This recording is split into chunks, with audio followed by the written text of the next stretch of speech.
চিংড়ি মাছের মালাইকারি বাঙালির খুব প্রিয় একটা খাবার। যে কোনো অনুষ্ঠান বাড়িতেই এই চিংড়ি মাছের মালাইকারিটা পাতে থাকেই। চলো দেখে নাও আমি কিভাবে বানাই। প্রথমে একটা কড়াতে সর্ষের তেল গরম করব, করে চিংড়ি মাছগুলো নুন হলুদ মাখিয়ে ভালো করে একটু ভেজে নেব। কিন্তু বেশি ভাজবো না, হাই ফ্লেমেই অল্প ভাজবো, নাহলে চিংড়ি মাছগুলো খুব রাবারের মতো হয়ে যাবে। তারপর ওগুলো তুলে নিয়ে ওই কড়াতেই সর্ষের তেল দেব, দিয়ে পেঁয়াজ কুচি দেব, দিয়ে একটু লো ফ্লেমে ভালো করে ভাজবো, যতক্ষণ না পেঁয়াজগুলো একটু নরম নরম হয়ে যায়।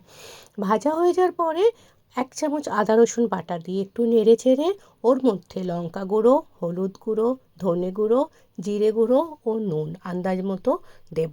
একটু জল দিয়ে ভালো করে কষে নেব। ভালো করে যখন কষা হয়ে যাবে তখন আমি ওই ভেজে রাখা চিংড়ি মাছগুলো দিয়ে একটু নাড়াচাড়া করে আমি দিয়ে দেবো একটু গরম জল।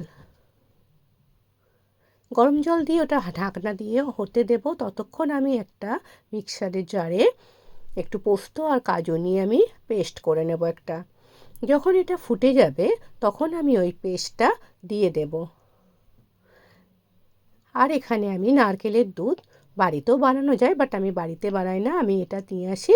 এটা পুরো প্যাকেটটা ওর মধ্যে আমি দিয়ে দেব। একটু বেশি করে দিতে হবে নারকেলের দুধটা। আর দিয়ে দেবো একটু চিনি আর একটু গরম মশলা গুঁড়ো দিয়ে একটু হতে দেব। মিডিয়াম ফ্লেমে এটা ঢাকনা দিয়ে আমি কিছুক্ষণ হতে দেব। তারপরে হয়ে গেলে সব শেষে একটুখানি আমি ঘি দেব, দিয়ে আমার রেডি চিংড়ি মাছের মালাইকারি। এটা গরম গরম ভাতে দুর্দান্ত লাগে। যদি আমার এই রেসিপিটা ভালো লাগে প্লিজ লাইক করে দিও, শেয়ার করে দিও অ্যান্ড ফলো করে দিও আমার চ্যানেলটাকে।